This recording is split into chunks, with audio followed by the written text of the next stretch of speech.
me negou nada, e negou isso pra mim era muito importante, muito. Era, assim, acho que era a coisa mais importante que eu queria na minha vida. E eu fiquei tão chateada naquele dia, então, que eu decidi trabalhar, então, para pagar a minha faculdade. Aos 18 anos, eu comecei o meu primeiro emprego. Eu fiz 18 no dia 29 de junho, eu comecei a trabalhar no dia 5 de julho. Né? Literalmente, a minha vida mudou aos 18 anos. E eu trabalhei numa central de atendimento. Eu ficava com aquele headset 6 horas todos os dias, atendendo ligações do mundo inteiro. Eu trabalhava na central de atendimento. Você pagava a sua faculdade ou não? Pagava e sobrava. O bom é que pagava e sobrava. E aí, já vai o primeiro ensinamento, né? Muitos já teriam, não, então tá, então não vou fazer, vou procurar outra coisa, né? Conseguiu, como uma água em movimento, né? O obstáculo é o caminho, transpôs ele e foi pra cima. Legal, Babi, vamos lá. E não foi fácil, assim, foi muito desafiador, porque tinha outra regra aqui em casa, só ganhava carro quem passasse na UNB. Então, o meu sonho era ter 18 anos e ganhar um carro, e eu não ganhei esse carro. E aí, os meus pais, bem na época, eles viajaram, foram para casa de praia, e eu fiquei sozinha, foram com as minhas irmãs, né? Eu tenho 2 irmãs mais novas, e eu fiquei sozinha em Brasília, com carteira de motorista e sem carro, com 2 carros na garagem. Meu pai falou, você não vai usar. Nossa, e eu tinha que trabalhar e estudar de ônibus. Aí eu tinha que acordava cedo, eu estava de manhã, e eu tinha um intervalo de 1 hora entre a faculdade e o meu trabalho. E era o tempo que eu pegava o ônibus. Eu comprava um lanche na cantina da faculdade, ia almoçando no ônibus.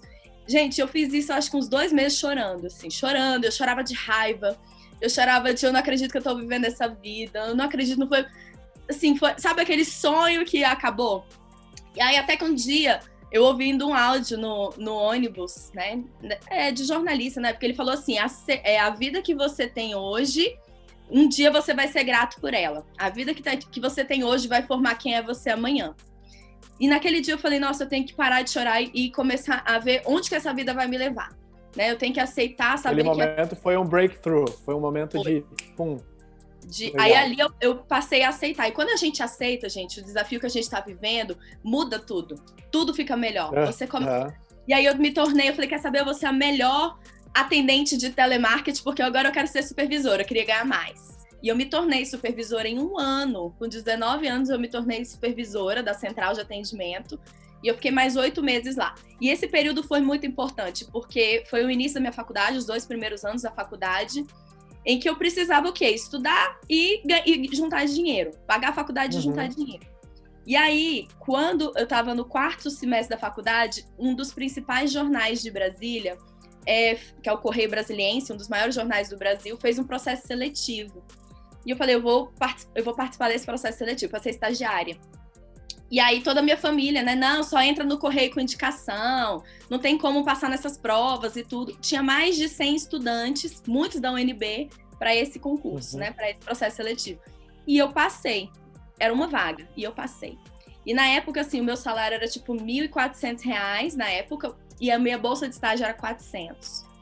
E foi, assim, transformador, porque eu falei, cara, como é que eu vou pagar? Só que eu tinha juntado dinheiro, né? Assim, o dinheiro que era para eu comprar o meu carro, eu juntei e eu vi que dava para pagar o resto da faculdade. Então, eu podia abrir mão daquele emprego, que era o que pagava, me sustentava e tudo, para poder fazer o meu estágio, né? E nesse jornal, eu entrei como estagiária e eu fiquei nele quase 5 anos, né? O Correio Brasiliense, que foi uma das maiores histórias que eu construí na minha vida. E eu gosto de contar essa história, gente, porque eu sempre falo assim que o diamante se lapida no dia que você nasce, né? Assim, é dos desafios que você vai enfrentando na sua vida e das decisões que você vai tomando que vai moldando quem você é, né?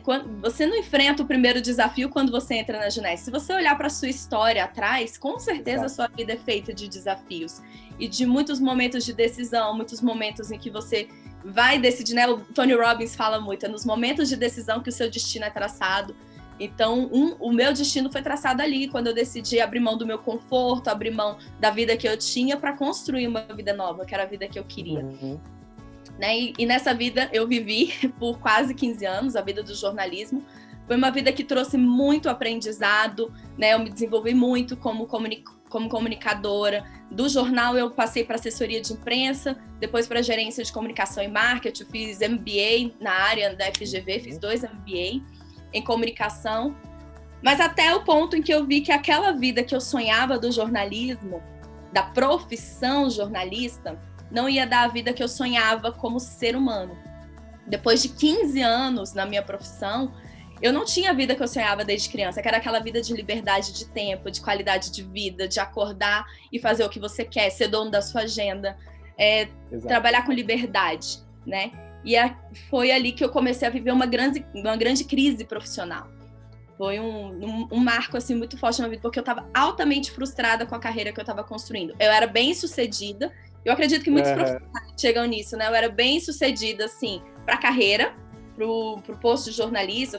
Eu era gerente de marketing numa grande empresa nacional, eu tinha reconhecimento na minha área e tudo, mas não era a vida que eu sonhava.